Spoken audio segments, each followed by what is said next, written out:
Olá, mulheres surpreendentes! Estamos aqui mais uma vez para dar continuidade ao nosso estudo. Seja surpreendente. Agora, iniciando o terceiro e último tema, que é ser surpreendente no lar. Hoje nós vamos abordar sobre donas de casa desesperada, guardiã da casa. E aí, nós somos o quê? Você é uma dona de casa desesperada? Procurando sobre esse tema, a imagem, eu me deparei com essa imagem. Essa imagem retrata a história de 6 mulheres que, neste mundo que nós vivemos, têm suas vidas destruídas e estão desesperadas. Tem mulheres traídas, mulheres mal amadas, mulheres que traem, mulheres que até cometeu suicídio. Eu não perdi meu tempo assistindo a série, é claro, até porque sei que nada me edificaria. Mas lendo um pouco da história do que retrata a série, eu percebi que essas mulheres é o retrato da nossa sociedade. E nós, eu pensei, quem nós somos? Somos mulheres desesperadas ou somos guardiã da nossa casa? Deus nos chama para muitas coisas, porém se desesperar não é uma delas. Temos aprendido até aqui, com esse estudo, que quando usamos a palavra de Deus como guia, cada área da nossa vida funciona melhor, incluindo a nossa casa. Temos um ajudante especial que nos ajuda a viver como Deus planejou, o Espírito Santo. Através da palavra de Deus, todas nós, mulheres de Deus, podemos ser teólogas, de modo que nosso lar e a comunidade sejam abençoados. Uma mulher surpreendente pode ter um lar incrível. Isso não fala de tamanho, decoração ou localização. Nós sabemos que cada casa é de um jeito, todas as casas são diferentes, assim também como as pessoas, somos únicas. Ser boa dona de casa está incluso entre as coisas que as mulheres mais velhas devem ensinar à mais nova. Isso está em Tito, que é o texto base do nosso estudo. Então vamos lembrar, não há lugar para desespero. Se estamos firmadas na palavra, usando para nos direcionar o Espírito Santo com o nosso guia, então tudo dará certo.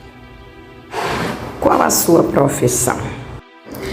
Quando fazem essa pergunta às mulheres que decidiram por amor cuidar da sua casa, dos filhos, muitas vezes a resposta vem com constrangimento. Eu sou apenas dona de casa, apenas esposa, apenas mãe. Muitas mulheres que tomaram a decisão de servir a Deus, servindo a sua família, não sentem alegria, prazer e satisfação em compartilhar isso. Sentem às vezes até vergonha. Mas precisamos entender que essa é uma coisa maravilhosa que nós podemos fazer pela nossa casa e pela sociedade. Ser donas de casa é provavelmente o mais elevado chamado que as mulheres recebem, assim como um dos mais difíceis.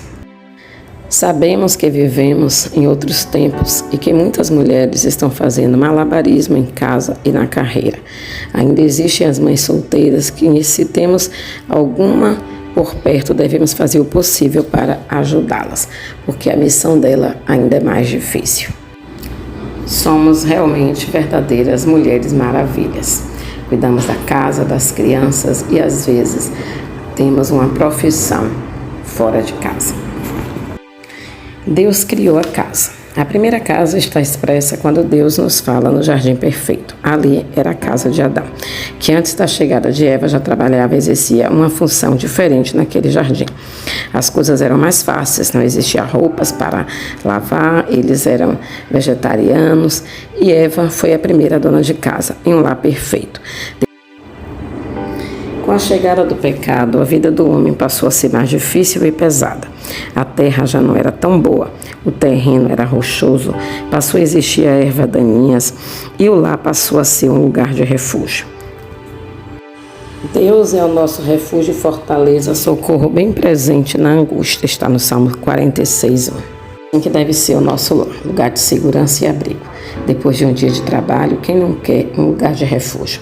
Seu esposo e filhos, ou você se sente assim no seu lar? Em algumas versões, a expressão dona de casa de Tito 2,5 é a mesma aqui, dedicadas a seus lares, ocupadas em casa. Ou seja, manter uma casa piedosa com excelência para o marido e os filhos é uma responsabilidade não negociável da mulher cristã. Não temos escolhas. Auxiliadora é ser guardiã da casa. A mulher de Provérbios era empreendedora, trabalhava fora e dentro de casa. Sabemos que o trabalho da mulher não é fácil, não acaba nunca. Não conseguir cumprir com todas as demandas às vezes nos deixa frustradas. Esse não é o plano de Deus. Devemos estar contentes. Há tempo para todas as coisas. Perder uma renda, deixar de ter coisas, perder posição na sociedade por tempo, com nossos filhos e na nossa casa não tem preço. Com certeza, se as crianças pudessem escolher entre ter coisas e a nossa presença, elas escolheriam a nós. Abrir mão de uma renda pelo lar, esposo e filhos é fé, e Deus nos honrará. Quem está no controle?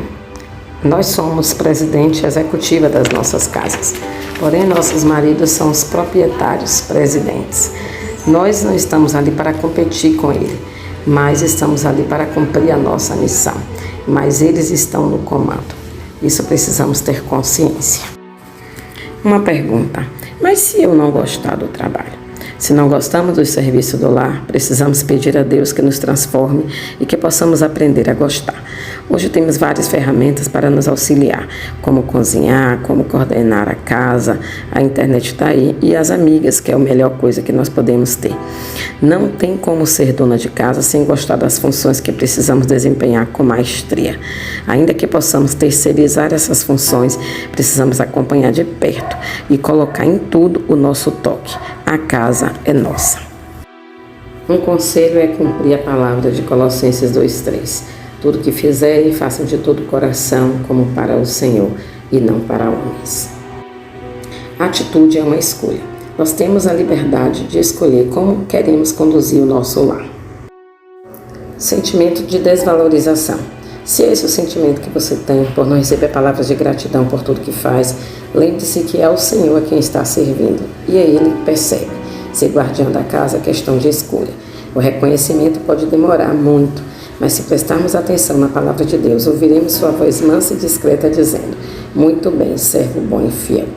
E não nos cansemos de fazer o bem, pois no tempo próprio colheremos, se não desanimarmos.